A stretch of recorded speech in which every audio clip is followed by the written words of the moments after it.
National conference का आखिरकार क्या स्टैंड है 370 पे? नेशनल कॉन्फ्रेंस क्या सरवाइव कर सकती है आगा सईद रूहुल्लाह के बगैर? नेशनल कॉन्फ्रेंस क्या बाकायदा तौर पर आगा सईद रूहुल्लाह की जो भी बातें उन्होंने लोगों से कही हैं, जो वादे किए हैं, उसके वादों पर चल सकती है? इस वक्त जो है कहीं ना कहीं चीफ मिनिस्टर का ओथ जो है वो नेशनल कॉन्फ्रेंस को लेना है, उमर अब्दुल्ला को लेना है। और इसी बीच आपको बताना चाहूँगा कि आगा सईद रूहुल्लाह का एक बयान जो है बड़े पैमाने पे वायरल हो रहा है, जिसमें आगा सईद रूहुल्लाह साफ तौर पर रिपोर्टर्स को जवाब देते हुए ये कहते हैं कि हम बाकायदा तौर पर उमर अब्दुल्ला से पूछेंगे उनका स्टैंड क्या है। आगा सईद रूहुल्लाह ने ये कहा है कि 370 पर उमर अब्दुल्ला का स्टैंड क्या है वो ज़रूर उनसे पूछा जाएगा। और जिस तरीके से जिस बुनियाद पर हमने वोट लिए हैं लोगों से, उनमें सबसे पहला मुद्दा 370 था और लोगों ने 370 और स्टेटहुड को देखकर जो है वो बाकायदा तौर पर अपने वोट नेशनल कॉन्फ्रेंस को दिए हैं। अब तमाम लोग ये चढ़ाते हैं, इस वक्त बड़े पैमाने पे सोशल मीडिया पे चल रहा है कि नेशनल कॉन्फ्रेंस के जीत के पीछे आगा सईद रूहुल्लाह का हाथ है। आप इस बात को किस तरीके से देखते हैं कमेंट बॉक्स में ज़रूर लिखिएगा। मगर कुछ खबरें और भी पहुँचाना चाहूँगा। क्या नेशनल कॉन्फ्रेंस आगा सईद रूहुल्लाह के बगैर सर्वाइव कर सकती है? इसका जवाब भी लिखिएगा। और क्या स्टैंड रहेगा आखिरकार उमर अब्दुल्ला का 370 पे? इसका भी बाकायदा तौर पर आप जवाब दे सकते हैं। फ़िलहाल के तौर पर एनसी की जानिब से एक लेटर जो है वो सेंड की जाएगी, जिसमें 2 लीडर जो है राज्यसभा मेंबर बन सकते हैं। तकाजा लगाया जा रहा है, यानी कि सोर्सेज के हवाले से बताया जा रहा है, जिसमें डॉक्टर फारूक अब्दुल्ला एक पहला नाम है और दूसरा नाम जो है जम्मू से होगा। वो किसका होगा अल्लाह जाने। फ़िलहाल के तौर पर ये खबरें गश्त कर रही हैं।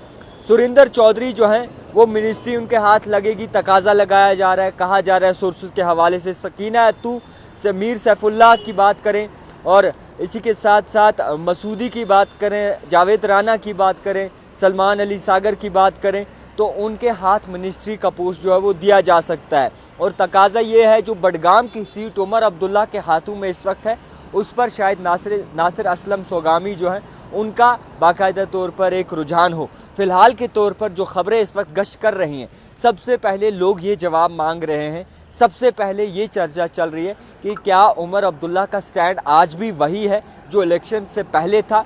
क्या उमर अब्दुल्ला आज भी वही सोचते हैं जो इलेक्शन से पहले सोचते थे?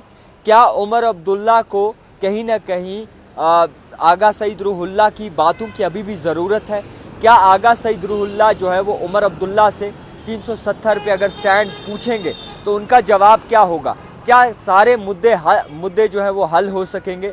क्या सारी चीज़ें जो है वो इत्तेफाकन ठीक की जाएंगी उमर अब्दुल्ला और इसी के आगा सईद रूहुल्लाह मेहदी को लेकर?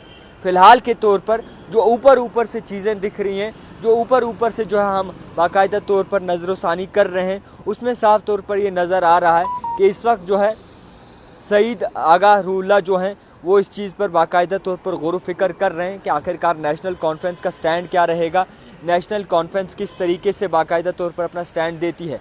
तो इस वक्त खबरें उरूज पर चल रही हैं, क्या कुछ सामने आएगा वो देखने वाली बात होगी। मगर इस वक्त जो परेशानी का आलम है वो इस वक्त चल रहा है। और साफ़ तौर पर मैं ये भी कह दूं कि इस वक्त जिस तरीके से परेशानी देखने को मिल रही है, उसमें ये भी समझ आ रहा है कि नेशनल कॉन्फ्रेंस आखिरकार किस तरीके से निज़ाम चलाएगी। लोगों का कहना है पानी मुफ्त में मिलेगा, लोगों का कहना है उन्हें जो है गैस सिलेंडर दिए जाएंगे, लोगों का कहना है गरीबों की मदद की जाएगी, पीए से हटाया जाएगा।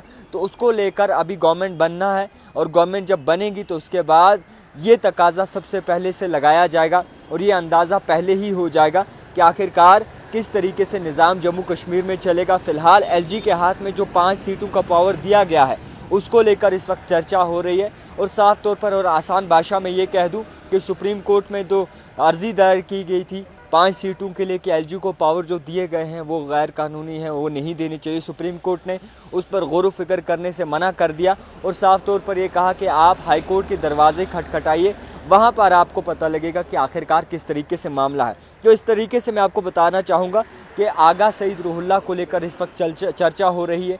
और क्या आगा सईद रूहुल्लाह उमर अब्दुल्ला के पास जाएंगे उनका स्टैंड जानने 370 पे?